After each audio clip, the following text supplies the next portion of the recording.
For a lot of moms, pumping 8 times a day sounds like an impossible task. Between childcare, work, sleep, demands of life, when are moms actually supposed to pump? I get it, and I get comments like this often. This one really caught my attention. My problem is that I don't pump enough during the day, 6 times max, but I really don't understand how you can have a life when you pump every 2 hours. Between the pumping, time, the dishes involved, feeding the baby, taking care of a toddler, etc., how can you do anything else? It's a full-time job. I'm very frustrated when people say, pump every 2 hours. My question is, how? Today, I really want to dive into this and talk about how you can fit pumping and breastfeeding and all of these milk needs in your busy life. In this video, we're going to discuss more than just schedules, all right? We're going to talk about ways to actually make pumping more efficient so that you can spend less time attached to your pump. If you're new here, my name is Allison Tolman. I'm a lactation consultant and a breast pump expert. I've helped hundreds and almost thousands at this point of moms make pumping work, even in the hardest circumstances. We've helped moms who work full-time, who are feeding twins, who were back and forth from the hospital with babies in the NICU, who had other little ones at home, and kind of everywhere in between. The methods and curriculums that we've been using and refining for years, working with our private coaching clients, are now available to all of you, and those links are in the description. Okay, I want to dive in by naming something really important here, because if you're feeling like pumping has completely taken over your life, you're not dramatic. And you're not failing at this. This is an extremely demanding season of life. And there's no hack around that. If you're pumping, feeding a baby, washing parts, taking care of other kids, if you're working or just trying to exist, this is already more than a full-time job. And a lot of the frustration I hear in comments like this one come from trying to force pumping into a life that just doesn't exist anymore. Especially with your first. You don't get to go back to the life you had before kids. Just not right now, at least. And I don't say this to be discouraging. I say it because once you stop trying to fit pumping into an old life or into a full life even, it can actually help you build a rhythm that makes this season survivable. But here's the truth that doesn't get said enough, especially if you are exclusively pumping or doing a lot of pumping. Pumping and bottle feeding often takes twice as long as direct breastfeeding. When you nurse a baby at the breast, expressing milk and feeding the baby happen at the same time, and there's often not a lot of extra equipment that you have to take care of afterward. When you pump, those are 2 separate jobs. So if you're pumping for 30 minutes, then feeding via bottle for 20 minutes, and then washing the parts, you maybe get a short break, and then it's kind of time to do it all over again, especially if you are having to pump very frequently, because pumping may be a little inefficient, which we're going to talk about in a second. I totally get how that would feel like your entire day is milk related, because it pretty much is. I just want to clarify, this also doesn't mean that pumping is harder or worse than feeding at the breast, right? They both come with their own unique challenges. But the reality is that if you're mostly pumping or doing a lot of pumping adds time, logistics, and mental load. And if no one has said that to you out loud yet, I want to be the one to say it. Now, here's where I want to gently shift the conversation, because pumping every 2 hours forever is not the goal. And if you're trying to live your life in 2-hour chunks, no wonder you're exhausted. For a lot of moms, the problem isn't that they don't have enough time to pump. It's that pumping isn't efficient enough yet to earn back time. And when someone tells you to pump every 2 hours, what they usually mean is stimulate milk production frequently. But frequency alone is a very blunt tool. If your pumping sessions aren't effectively emptying your breast or are taking you a really long time, your body doesn't feel safe stretching that time between sessions, right? So if you're leaving milk behind, you're going to have to pump sooner to keep the milk supply where you need it. Does that make sense? And this is kind of how you stay stuck in this loop of pumping constantly without relief.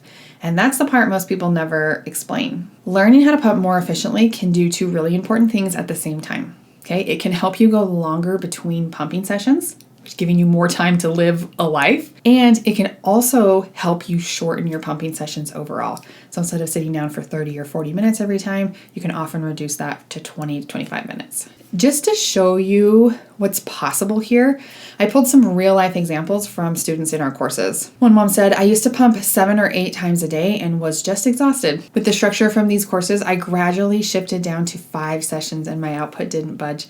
It was like getting hours back in my life. All right, just a quick note, she didn't just go down to 5, she started pumping more efficiently, meaning that she was emptying her breast better each time, meaning she could go longer in between sessions. Does that make sense? Another student said, before working with Allison, I thought dropping from 6 to 4 pumps a day would ruin everything, but my supply held steady, and I finally had time to eat lunch without a pump in my bra.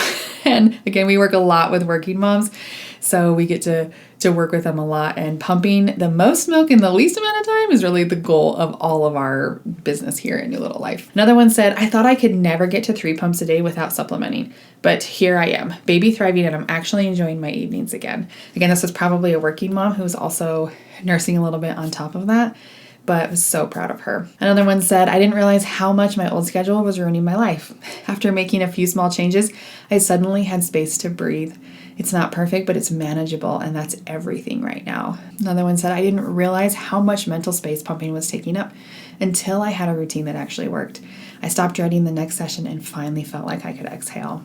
This is really where the breathing room comes from, because if pumping looks like 30 minutes pumping, 20 bottle feeding, washing, break, repeat, that is not a sustainable rhythm. It's a survival mode. And I totally get why you're thinking, how am I supposed to live my life? This doesn't make any sense. What I see sometimes happen here is that a lot of moms try to solve this problem by multitasking, usually with a wearable pump.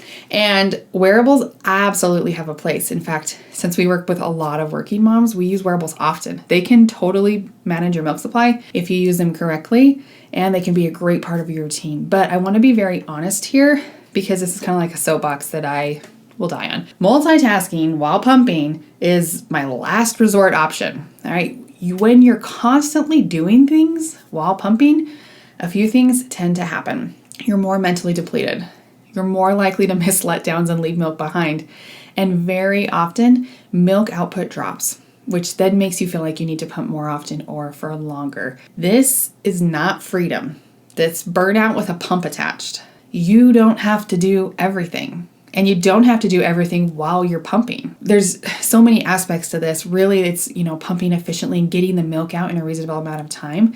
It's also creating a life that makes sense for the season that you're in right now. Sometimes the fastest way to get your life back is to actually give pumping your full attention for a shorter, more effective window, and then you don't have to keep doing it all day long. You know what I mean? And this leads to the biggest shift I want you to hear. You don't need a perfect pumping schedule. Right? You need a sustainable one based on your body so you can protect your milk supply and adjust it as needed throughout the day. Not everyone needs to pump 8 times a day or every 2 hours forever. Not everyone can stretch sessions early on either. Sometimes they do need to be close together for a while, and not everyone responds to a pump in the same way. Once your supply is established, the goal then becomes finding the minimum amount of pumping that your body needs to maintain milk supply. Okay, not the maximum you can tolerate. Again, pumping the most milk in the least amount of time. That is always, always our goal. And that's where moms start to feel like they can breathe again. And if you're listening to this thinking, okay, but I don't even know where to start with that, that's also very normal. This isn't something you're just supposed to guess your way through. It's something you learn. You learn it by understanding how your body, your unique body stores milk, right? Not just like generic milk supply. You need to know about you, how to effectively empty your breast with your breast pump, and where pumping is wasting time instead of supporting you, right? Ditching the things that don't really matter for you and doubling down on the things that are really important. And when that clicks, that's where pumping stops feeling like it's overtaking your day and you have no control. Okay, so if the goal is pumping more efficiently so that you can spend less time on the pump and actually live your life, this is where we need to talk about what efficient pumping actually means. Because most moms hear pump better and think that means buy a different pump or crank up the suction or pump more often, which is what we're trying to avoid here, or just try harder. And that's not how this works. So part of the methodology that we use includes something called the Proficient Pumping Pyramid. And this is something I'm very proud of and has worked for a lot of moms in learning how you respond individually to a breast pump. So you can pick and choose the things that matter the most and ditch all the rest. Okay, and I want to walk you through it briefly, not so you memorize it, but so you stop trying to fix all the wrong things. We go way in depth into this methodology inside of our Pumping Efficiently course. And I actually pulled this course out of our bundle on purpose because it is probably like one of the most effective parts, right?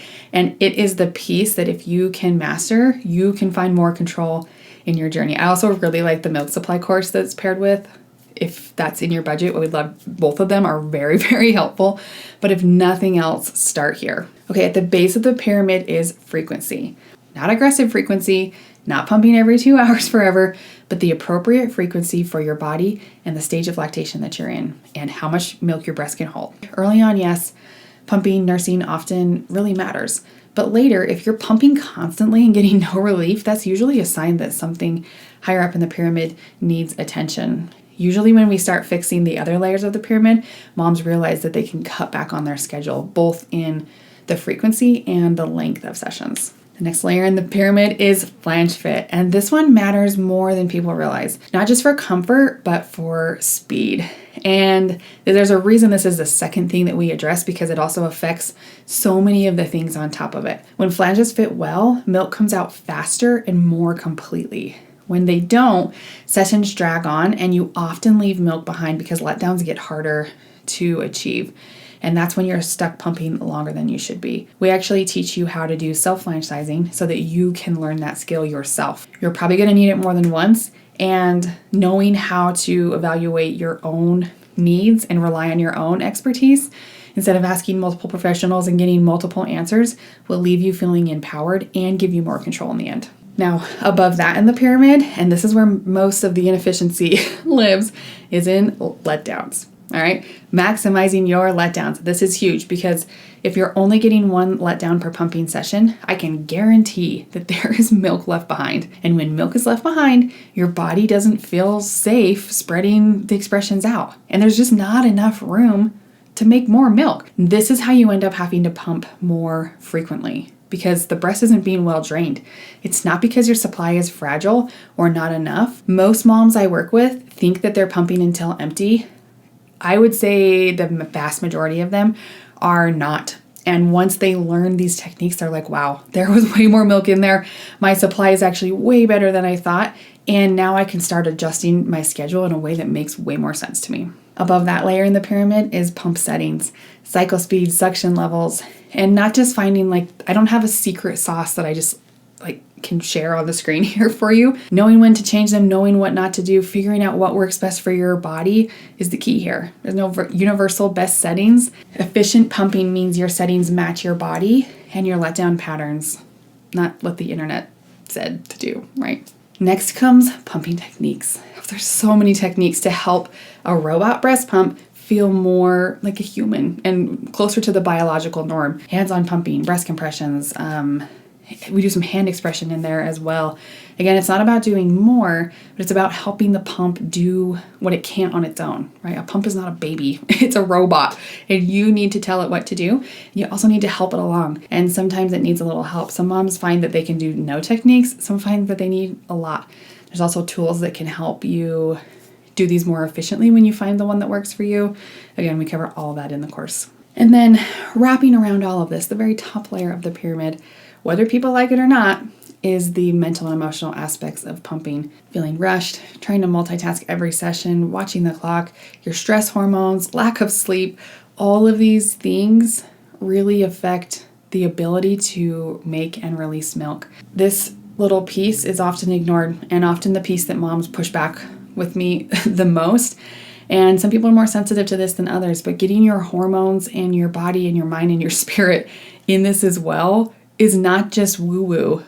It matters. And sometimes you can be doing everything right and your mind and your hormones are holding you back. And so that's why we address that as well. So when we talk about pumping more efficiently, we're not talking about a trick or a hack. We're talking about getting the pyramid in the right order and figuring out which combinations of things matter most to you and your milk supply. Because when you can figure that out, you get shorter sessions, your breasts drain more fully, and suddenly you can go longer than 2 hours, right? That's when pumping stops feeling like it owns your entire day. And I want to say this clearly because it matters.